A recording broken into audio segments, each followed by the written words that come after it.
I never called them disaster paintings myself. I always called them events because the crash or the event had already happened, like the closing of the steel mills and the burning down of the tenements. But the repercussions were really the catastrophe of the aftermath, not the actual thing. So I call them event pictures, but for some reason, as they entered the world, everyone started referring to them as disaster paintings.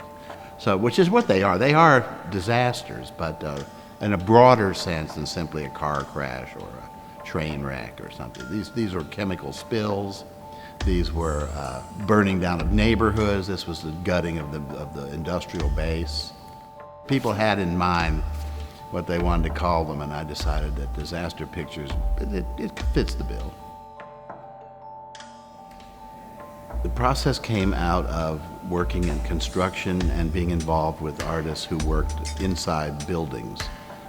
So I decided to pick up the floor, use linoleum as a base, which was our landscape inside buildings in New York, and inlay imagery into it.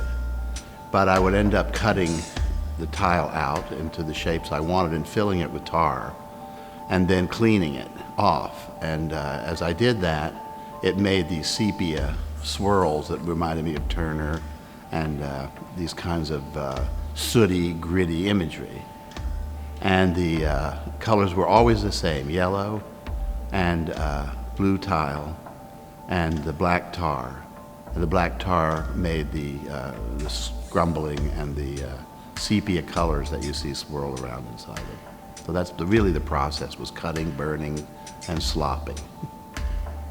The thing that drives a great painting is paradox. So I have the difference between things that are dissolving and the structure that they're built on. And the structure is firm and hard and made of materials that your building is made out of. And the surface is fragile and melted. So there's a paradox inherently built into the painting. And same with the flowers in a different way, because you have the paradox of vase and flowers. The vase you can use over and over and over again, but the flowers you can't.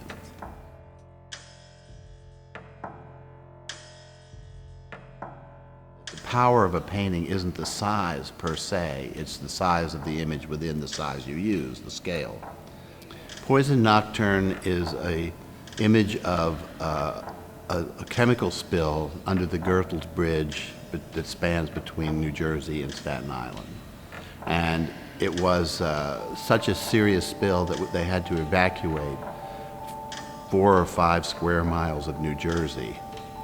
So I was looking at the photograph of it in the New York Times, and all of these in the newspapers are passing. You look at these things, there's an article, and you go on to the next thing. So I decided that these kinds of images were things that actually people should have to confront.